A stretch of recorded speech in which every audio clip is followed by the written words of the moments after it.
Assalamualaikum warahmatullahi wabarakatuh. Let me introduce myself. My name is Faisal Rizdianto from IAIN Salatiga. At this moment, I'd like to describe translation process and challenges. The art of translating. Translating requires special skills and continuous practice to produce satisfactory translation product.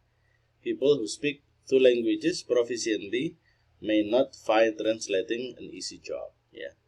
Jadi penerjemahan itu membutuhkan keterampilan khusus dan latihan yang terus-menerus untuk menghasilkan hasil terjemahan yang memuaskan. Orang yang menguasai dua bahasa secara baik belum tentu bisa menerjemahkan dengan baik.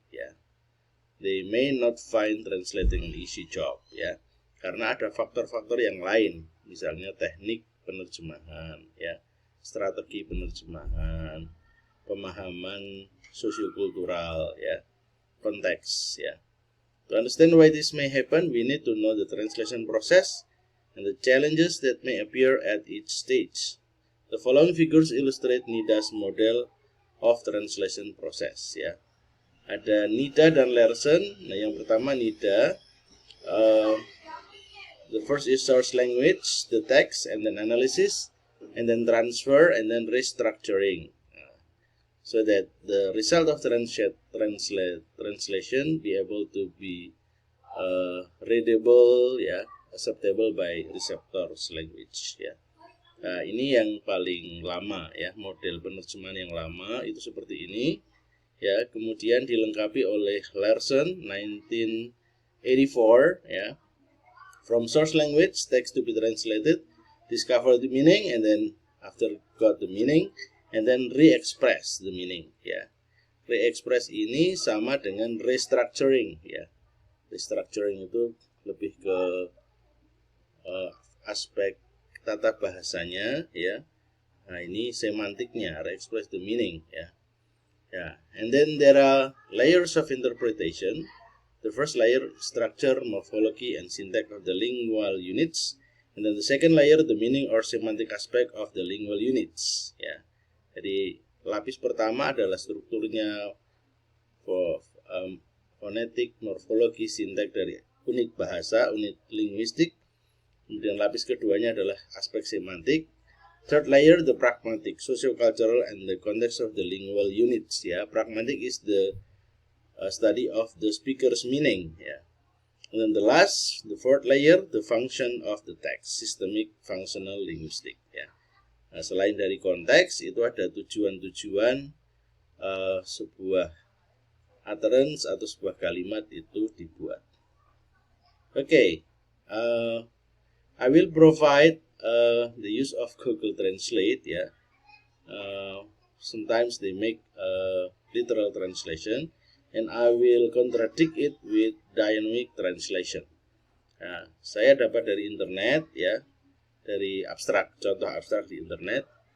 Nah, pendidikan saat ini memainkan peran yang sangat penting, terutama di Indonesia yang saat ini mengalami penurunan. Penurunan ini diterjemahkan jadi a decline, Oleh karena itu, pendidikan di Indonesia perlu ditingkatkan agar dapat melahirkan. Nah, melahirkan generasi yang unggul ini diterjemahkan can give birth to a generation that excel. Ini give birth, ini literal, Kemudian lanjut ke kalimat yang terakhir, pesatnya arus globalisasi ditandai dengan perkembangan teknologi dan informasi di Indonesia tampaknya tidak diimbangi dengan pemahaman tentang sifat dan budaya bangsa. Nah, ini terjemahannya does not seem to be matched by an understanding of the nature. Nah, ini maksudnya kan pemahaman generasi yang dilahirkan ini nanti bisa misleading nanti kalau tidak dipahami, Coba saya buat yang hasil Google Translate literal translation ini. Nah, ini saya buat dynamic translation. Education currently jadi today's education. Important itu saya ganti crucial role, Experiencing, experiencing itu tadi kan mengalami, ini tidak saya buat merah-merah. Yang saat ini mengalami penurunan, nah itu experiencing decline menjadi currently undergoing a downgrade. Decline jadi downgrade, Nah, kemudian kata give birth saya ganti to incarnate ya, to incarnate, to embody ya, to produce ya. Kemudian does not seem to be match itu is not in line with the young generation understanding bla bla bla ya. Jadi there should be re-express, restructuring ya. Itu sesuatu yang kadang-kadang teknik yang tidak dikerjakan secara sempurna. Nah, penjelasan yang lain menurut Ronald Bedgate 1983 lebih lengkap lagi detailingnya, pemberianciannya ada tuning, analysis, understanding, terminologi, restorative, checking, discussion. Jadi pengembangan yang dari Nida dan Larson tadi ya, nanti bisa kita lihat di pelajaran selanjutnya atau di e-book yang saya bagikan ke mahasiswa ya. Jadi ada tuning, ada artinya melihat posisi dari teks itu dengan bidang keilmuannya, analisis kebahasaannya, dan pemahaman maknanya, kemudian pemahaman registernya ya. Jadi misalnya permintaan penawaran itu tidak bisa dalam ilmu ekonomi tidak bisa diterjemahkan request and offer, tidak bisa, mesti supply, demand and supply gitu ya. Nah, jadi ada istilah-istilah yang misalnya patologi klinis ya clinical patologi gitu, jadi enggak dalam kedokteran ya. Jadi misalnya tremor itu ya tremor gitu, jadi enggak bisa diterjemahkan secara mudah kecuali memahami istilahnya. Makanya saya sarankan agar para penerjemah ya, kalau Anda menerjemahkan bidang teknik, Anda harus punya kamus teknik.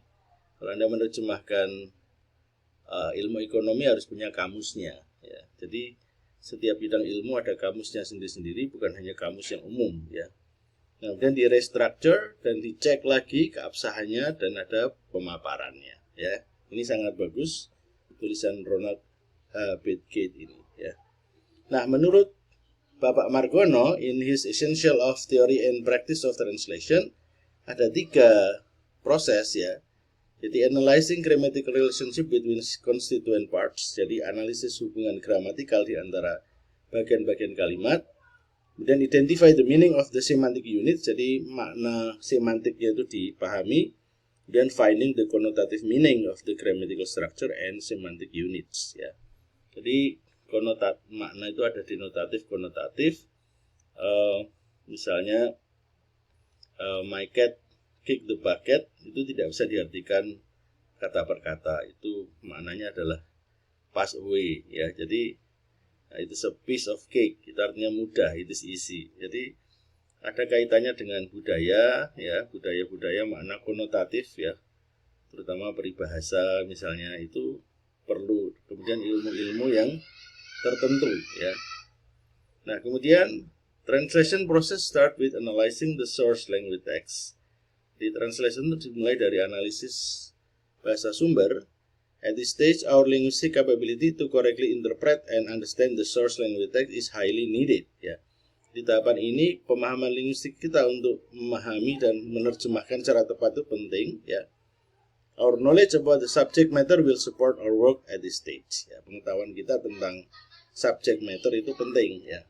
Makanya saya dulu menerjemah terjemah kedokteran atau teknik itu saya menghindar ya, because I am not an exact ya student ya, saya dari sosial humaniora. Nah, jadi kalau masih kaitan budaya, kaitan ilmu sosial itu masih bisa bahasa gitu, tidak terlalu jauh ya. Karena kata konkret ya, konkret itu dalam ilmu sastra itu adalah nyata, lawan dari abstrak. Tapi kalau dalam ilmu teknik, konkret itu beton ya, bangunan beton. Nah, itu sudah lain. One among the challenges that we as translator may encounter at this initial step is perhaps lack of clarity of the SLT, source language text, and the issues of untranslatability. Jadi ada persoalan kekurang jelasan pada bahasa sumber dan juga yang ketak terjemahan ya. For example, translating cultural terms. Panas sekali di sini, very hot here. Nah, ini kan panas sekali tidak bisa hanya very hot. It is very hot here. Saya dari Jakarta. We cannot say I from Jakarta, but I am from Jakarta. atau I came from Jakarta. Apalagi kembang setaman, apakah park full of flower? Ada yasinan, tahlilan, nyadran, mitoni. How will we translate this one? Ya, it is untranslatable, mungkin pakai footnote atau tanda kurung keterangannya. Ya, dan lack of clarity in the SLT, source language text, may be found in unedited text. Jadi kekurang jelasan itu karena ada teks-teks yang kurang diedit dengan baik dalam bahasa Indonesia. In this case, we need to work harder in comprehending and analyzing the meaning of the source text to know what exactly the intention of the author. Yeah. If necessary, we may need to consult the author or client in person to ask for clarification. Ya. Jadi siapa yang membuat teksnya itu mestinya diwawancarai. Jadi penerjemah itu tidak semau-maunya dalam menerjemahkan sehingga dia tetap faithful atau punya trustworthiness. Ya. Oke, kemudian tantangan untranslatability. In addition to the possibility of lack of clarity in unedited text, cultural gaps may result in the issue of untranslatability. When we come across this problem, we may use the internet as one-stop solution to this problem. Ya, kalau bingung dengan ketak terjemahan, maka solusinya adalah browsing di internet. We can search and learn about a particular term related to a certain culture. Ya, however, we should equip ourselves with skill to formulate keywords.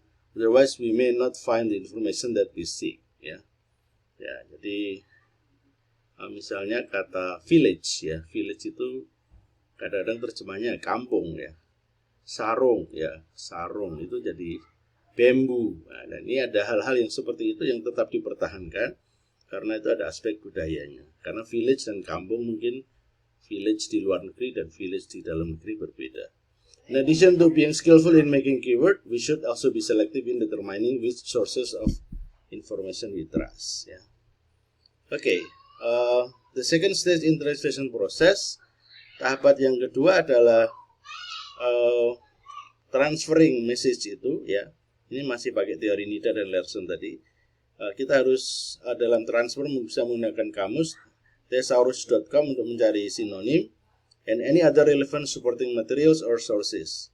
The ability to choose the appropriate equivalent in kemampuan untuk memilih kesepadanan yang tepat dalam target language is a must, ya, harus dibuat to have to ensure, untuk meyakinkan that the message is correctly presented in the TLT, ya, target language, ya. One of the challenges that may appear at this stage is lack of equivalent in the TLT. For example, when translating a text from English into Indonesian or vice versa, we may find it difficult to find an equivalent in the TLT for certain cultural term, ya. Polisi tidur, sleeping police kan salah. Misalnya crossing bar atau crossing bumps atau speed bumps, ya, speed bumps. Jadi kejut, untuk mengejutkan orang supaya ngebut itu. Ojek, apakah ojekers or motorcycle taxi, angkot, urban public transport, minyak kayu putih apakah white wood oil atau kajuput oil? Yang benar kajuput oil. SIM, driving license, telepon genggam, mobile telepon, cellphone, telepon bimbit di Malaysia, bahasa Indonesianya HP, ya. Nah, as English is richer in vocabulary compared to the Indonesian language, we may find it easier to find equivalent in English rather than in Indonesia, ya. Bahasa Inggris itu lebih kaya secara vocabulary karena bahasa internasional nomor 1, ya, daripada bahasa Indonesia. In this case, we can use more than one word to compensate the meaning component that are not covered by a single word. Jadi tidak harus dari satu kata terjemahannya jadi satu kata, itu tidak harus bisa 2-3 kata. There are a number of translation strategies that can be applied depending on the context, the target reader, and the nature of text to be translated. Jadi nanti ada perkuliahan berikutnya membahas strategi-strategi dalam mengatasinya, ya. Ada teknik dan strategi penerjemahan. Dan yang terakhir adalah the third stage is the restructuring process. As every language has its own system, shift in translation are unavoidable. It's acceptable so long as the meaning or the message in the source language is correctly presented in the target language. This stage can also be regarded as an editing stage that involves decision making. At this stage, we will need to decide which equivalent to use or which strategy to apply, whether to make the translation faithful as in legal translation, or to produce a dynamic translation like translating a literary work, ya.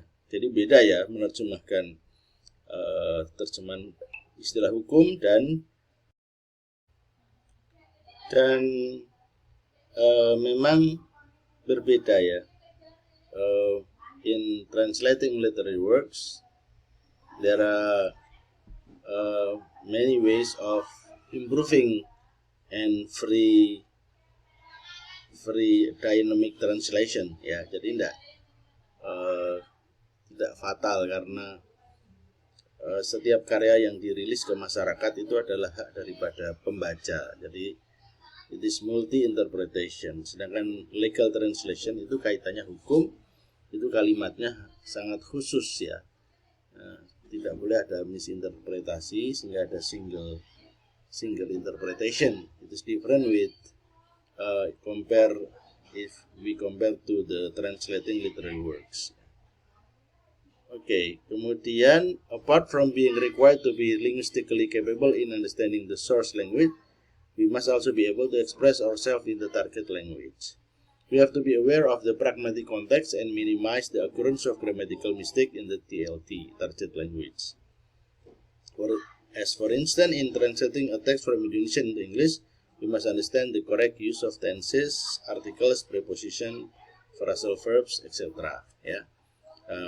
Kalau saya biasa menggunakan cek spelling grammar di MS Word, menggunakan Grammarly ya. Grammarly, cek di Thesaurus. Jadi di Google Drive juga ada pengecekan grammarnya. Di teksnya kita unggah di Google Drive, nanti ada toolsnya yang mengecek spelling and grammar ya. Ya, kalau di jurnal ilmiah itu bahkan ada proofreader, jadi native speaker yang menilai tapi tetap diskusi dengan penulisnya ya. Nah, in order to produce a natural translation, jadi tujuan penerjemahan itu menghasilkan terjemahan yang alami, di mana orang yang membaca terjemahan itu seakan-akan ini bukan karya terjemahan ya. Jadi bukan sesuatu yang terus maknanya bergeser dari aslinya ya. Seperti novel Laskar Pelangi diterjemahkan dalam 30 bahasa. Nah, mestinya di setiap bahasa itu pembacanya merasa ini adalah seperti aslinya ya. Padahal ini memerlukan teknik penerjemahan strategi yang luar biasa canggih ya. We have to know the idiomatic expression in the receptor language. We can search whether our translation of phrase or expression is the common or idiomatic expression in the target language by feeding into the search engine ya. If there are very few or even no result at all, that may indicate that the phrase is not common or idiomatic in the target language, and thus we have to find another one that is more commonly used by native speaker of the target language. Reading the text in source language text, especially the text written by native speaker, will essentially help us in improving the quality of our translation product. Ya, jadi memang harus dipahami idiomatic expression. Kemudian apa yang umumnya diterima oleh native speaker itu seperti apa. Nah, memang kita orang yang bukan native speaker English kadang-kadang kesulitan, tapi kita bisa berdiskusi dengan teman-teman kita ya, kemudian mencoba memahami target language itu seperti apa ya. Last but not least is the proofreading process. Sometimes we already edited our work several times, yet we do not realize that we make a mistake or even some ya. Jadi masalah kesalahan dalam berbahasa itu memang harus tadi yang dibilang continuous proses, harus ada proofreading ya. Jadi yang sudah selesai, sudah jadi, masih harus dicek lagi berulang-ulang sampai tidak ada yang typo, tidak ada yang salah interpretasi ya. Here the role of a proofreader is needed to check our work so that we can confidently submit our work to our clients ya. According to Margono, ini tadi sudah in confusion problems should not prevent us from taking up a challenges translation work project. Jadi kalau ada masalah dalam penerjemahan, jangan mencegah kita untuk berhenti dari melakukan kerja atau proyek penerjemahan. We should all realize that problems are always present in any field. Therefore, instead of regarding them as barrier or obstacle, we can regard them as challenges and use them positively to motivate ourselves to continually learning to enhance our quality, to strive to better ourselves, and finally to work hard to be expert in our field. Ya, jadi jangan menganggap masalah sebagai Barrier itu adalah halangan atau obstacle, tapi anggaplah sebagai challenge atau tantangan supaya secara positif kita termotivasi dan selalu belajar untuk menghadapi masalah. Jadi target penerjemahan itu ada 3, namanya accuracy, ketepatan, kemudian readability, keterbacaan, kemudian